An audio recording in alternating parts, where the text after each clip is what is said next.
माझे नाव प्रणित मोरे, शाळा उसळगाव गोवाडी, इयत्ता चौथी. महाराष्ट्राचा जो इतिहास लिहिला तो कोणी ऐऱ्या गैऱ्याने नव्हे. महाराष्ट्राचा जो इतिहास लिहिला तो हिरव्या पिवळ्या शालीनं, तलवारीच्या खणखणाटीनं, घोड्याच्या टापानं आणि शाहिराचे डफण. आणि हा इतिहास घडविला तो छत्रपती शिवाजी महाराजांनी. मुजऱ्याच्या छत्रपती शिवरायांना, रयतेच्या राजाला, ज्याच्या भक्तीला जोड नाही, शौर्याला तोड नाही, जो अथांग आहे सागराप्रमाणे तो छत्र म्हणजे आबाळाचा सन्मान, तो त्या खुर्चीची शान, मराठी मनाचा धगधगता अभिमान, महाराष्ट्राच्या देवालयात ज्याचं पहिलं स्थान, असे ते प्रौढ प्रताप पुरंदर क्षत्रिय कुलावतंस सिंहासनाधीश्वर राजाधिराज श्रीमंत श्री श्री श्री छत्रपती शिवाजी महाराज की जय. बंदुकीच्या जोरावर आणि हंटाच्या धाकावर, बंदुकीच्या जोरावर आणि हंटाच्या धाकावर मी अनेक वाघांना माणसाप्रमाणे जगवणारी माणसं बघितली, परंतु बंदुकीच्या जोराशिवाय आणि हंटाच्या धाकाशिवाय तिथल्या माणसांना वाघाप्रमाणे जगवणारा मी असा एकच वाघ बघितला, ते म्हणजे छत्रपती शिवाजी महाराज. छत्रपती शिवाजी महाराजांनी त्यांच्या आयुष्यामध्ये वस्तू वापरल्या आणि माणसं जपली, परंतु आपण मात्र माणसं वापरतो आणि वस्तू जपतो. त्यांनी त्यांच्या दूरदृष्टिकोनाने भारताच्या इतिहासावर स्वर्णाक्षराने इतिहास लिहिला. त्यांच्या ऐकलेली प्रत्येक गोष्ट आपल्या मनात ठासून पडली आहे. आणि असाच एक प्रसंग मला तुम्हाला सांगावासा वाटतो. एकदा छत्रपती शिवाजी महाराज कर्नाटकाच्या मोहिमेवरून परत येत होते. तेथे एक बेलवाडी नावाचे गाव होतं.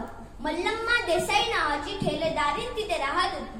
दादाजींना वाटले जाता जाता अवघड घेऊनच जावा, म्हणून दादाजींनी थोडं तितकं सैन्य गोळा केलं आणि ते मल्लम्मावर चाल करून गेले. परंतु मल्लम्मा ही जिद्दीची आणि चिकाटीची होती. तिने त्या सर्व मावळ्यांचा पराभव केला. दादाजींना हे मुळीच पटले नाही. दादाजींनी अजून सैन्य गोळा केलं आणि ते पुन्हा मल्लम्मावर तुटून पडले. जेव्हा आता मात्र मल्लम्माचा पराभव झाला. दादाजींना वाटलं मल्लम्माला कैद करायचं आणि छत्रपती शिवाजी महाराजांपुढे नेऊन उभे करायचं. जेव्हा मल्लम्माला कैद केलं जात होतं तेव्हा मल्लम्मा आत गेली आणि ती तिच्या तान्ह्या बाळाला घेऊन बाहेर आली. जेव्हा मल्लम्माला छत्रपती शिवाजी महाराजांपुढे उभे केले तेव्हा तिला वाटले की जसा प्रत्येक राजा आपल्या गुन्हेगाराला शिक्षा देतो तसा हाही राजा आम्हाला शिक्षा देणार. त्यानंतर मल्लम्मा छत्रपती शिवाजी महाराजांना म्हणाली, राजा मी तुमची गुन्हेगार आहे राजा, पण जी शिक्षा द्यायची असेल ती मला द्या. छत्रपती शिवाजी महाराजांनी स्मित हास्य केलं आणि त्यांनी मावळ्याला इशारा केला. मावळा आत गेला आणि तो दुधाची वाटी घेऊन बाहेर आला.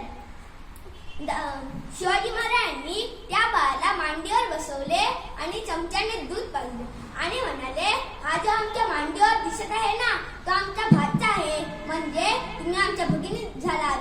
आणि म्हणाले, अहो दादाजी, बहिणीचं राज्य घ्यायचं नसतं तर बहिणीला राज्य द्यायचं असतं. आणि तसंच त्या काळात सुद्धा माझ्या राजानं मल्लम्मा देसाईला तिचं राज्य परत केलंच, पण त्याबरोबर तिला साडी जवळ देऊन तिच्या घरी सुखरूप पोच केलं. आणि म्हणूनच तर मला असे वाटते की देवाकडे फूल मागितलं तर देवाने अख्खी बागच दिली. देवाकडे राहण्यासाठी घर मागितलं तर देवाने अख्खा राजवाडाच दिला. देवाकडे पिण्यासाठी पाणी मागितलं तर देवाने अख्खा समुद्रच दिला. पण जेव्हा देवाकडेच देव मागितला तेव्हा त्याने छत्रपती शिवाजी महाराजांसारखा देव दिला. जय भवानी, जय शिवाजी. धन्यवाद.